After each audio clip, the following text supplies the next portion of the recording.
মশওয়ারায় বসে নিজের সংশোধনের জন্য নিয়তকে ঠিক করে, কেন মশওয়ারায় বসবো? আমি সুরা, আমি ফয়সাল, আমার ফয়সালার বাড়ি, ফয়সালা করব না। না,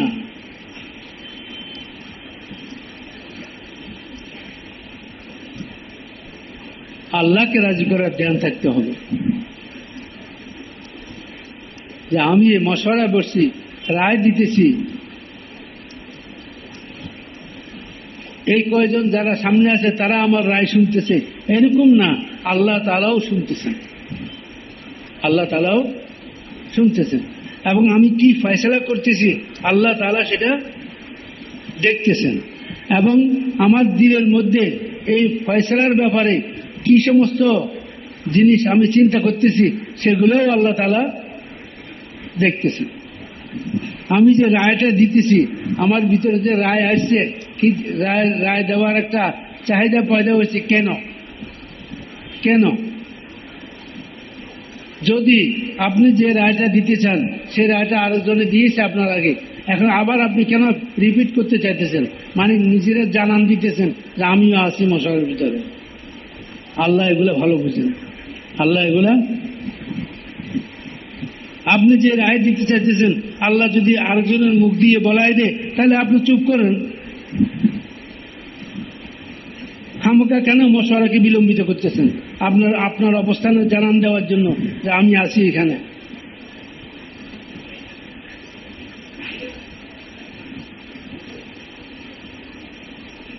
বুঝছো, ফয়সালা তো এইভাবে করো যাতে যারা মশওয়ারা বসে আছে তারা বুঝতেও পারে না যে কে ফয়সালা,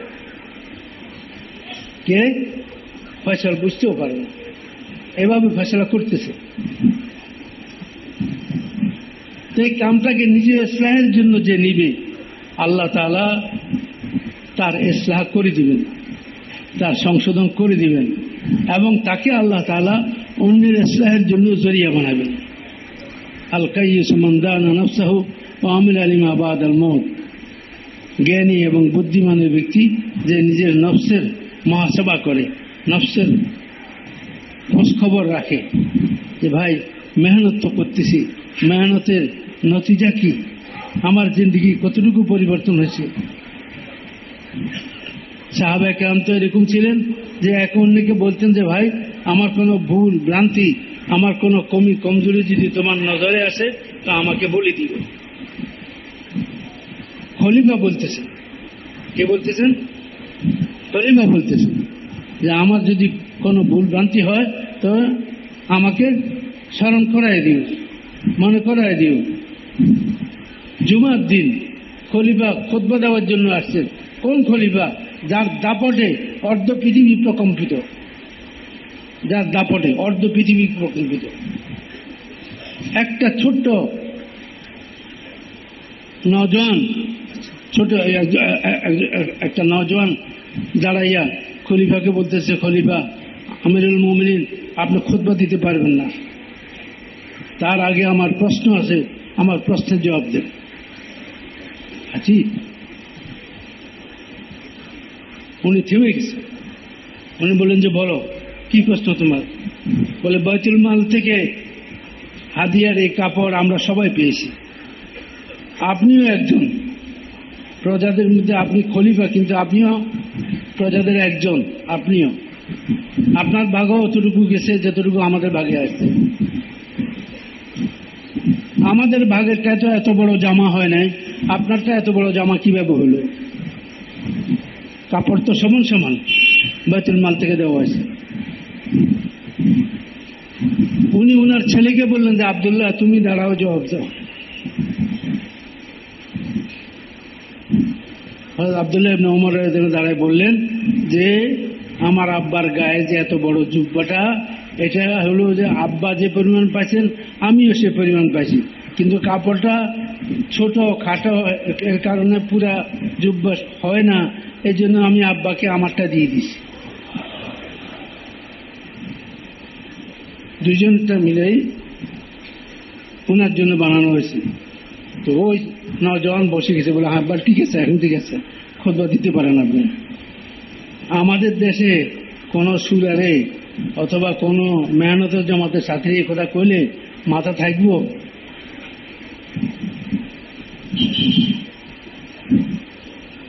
যে বেটা চিনোস না আমি কে?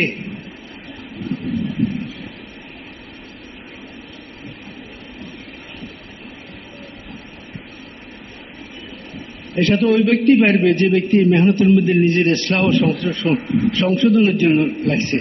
সাথীদের পক্ষ থেকে যদি কোনো রকমের তিক্ততা আর তিক্ত ব্যবহার, কষ্টদায়ক কোনো আচরণ হয়, সেগুলোকে হজম করে যে ভাই যদি আল্লাহ তাআলা এই উসিলায় আমাকে মাফ করে দেয়, আমি সহ্য করব।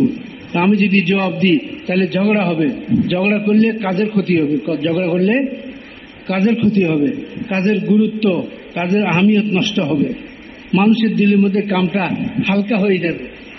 মানুষের মনে করেন যে বেটা তবলিগালারা আপসের মধ্যে ঝগড়া করে, মারামারি করে, এটা কামের বড় ক্ষতি। বহু লোকের আল্লাহর রাস্তা আসার পথ বন্ধ হয়ে যাবে। এই জন্য আমি সবর করলাম, ঠিক আছে।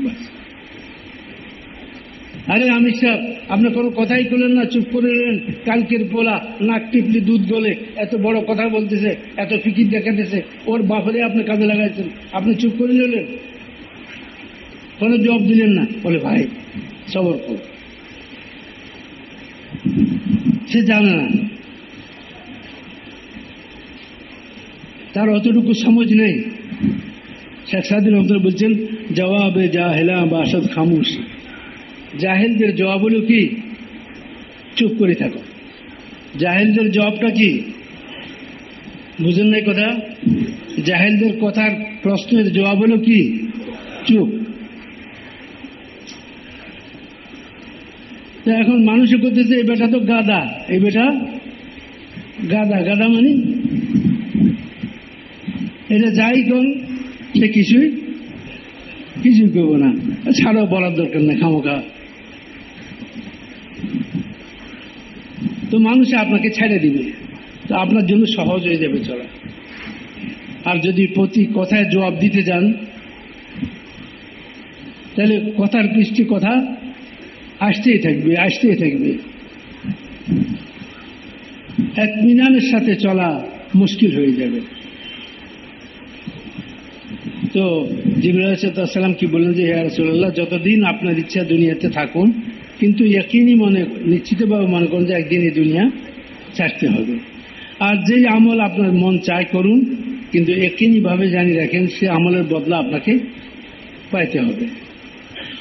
আর যার সাথে চান আপনি সম্পর্ক কায়েম করুন, ইয়াকিন রাখেন যে এই সম্পর্ক একদিন ছিন্ন হয়ে যাবে। কত বাস্তব কথা এগুলা। তো মেরে ভাই আর বুজুর্গ, মেহনতের সাথে আল্লাহ তাআলা আমাদেরকে লাগাইছে, শুকর আদায় করা দরকার যে আল্লাহ আমাদেরকে লাগাইছেন। আমরা আমাদের যোগ্যতা বলে লাগিনি, আল্লাহ লাগাইছেন। আর আমরা আমাদের যোগ্যতা বলে মেহনতের মধ্যে লাগিয়ে থাকতেও পারবো না যদি আল্লাহ না লাগাই রাখেন। এই জন্য এক তো আল্লাহ লাগাইছেন, আর একটা হলো যে আল্লাহ যেন মওত পর্যন্ত লাগিয়ে থাকার তৌফিক দান করেন। কোনো হালাত, কোনো অবস্থার ধাক্কায় যেন কাম থেকে সরে না যায়।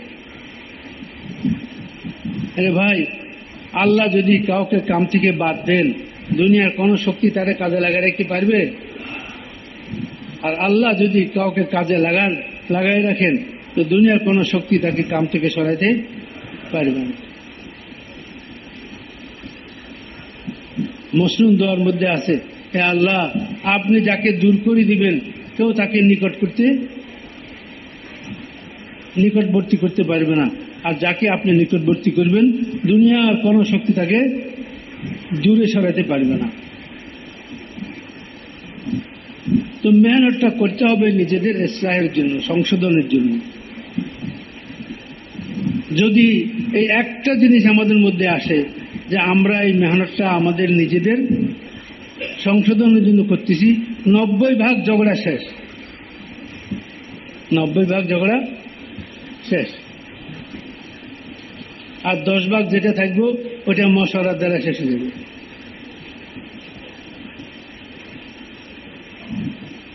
খালি যদি আমরা নিজের সংশোধনের জন্য এই কামটাকে করি। নবুয়তলা কাম, নবীওয়ালা কাম। মৌলানা ইলিয়াস রহমতুল্লাহ বলতেন, আমি এই কামটাকে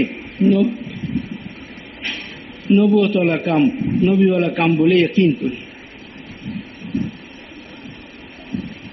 কোন নবী গুমরা হন নাই, পথভ্রষ্ট হন নাই।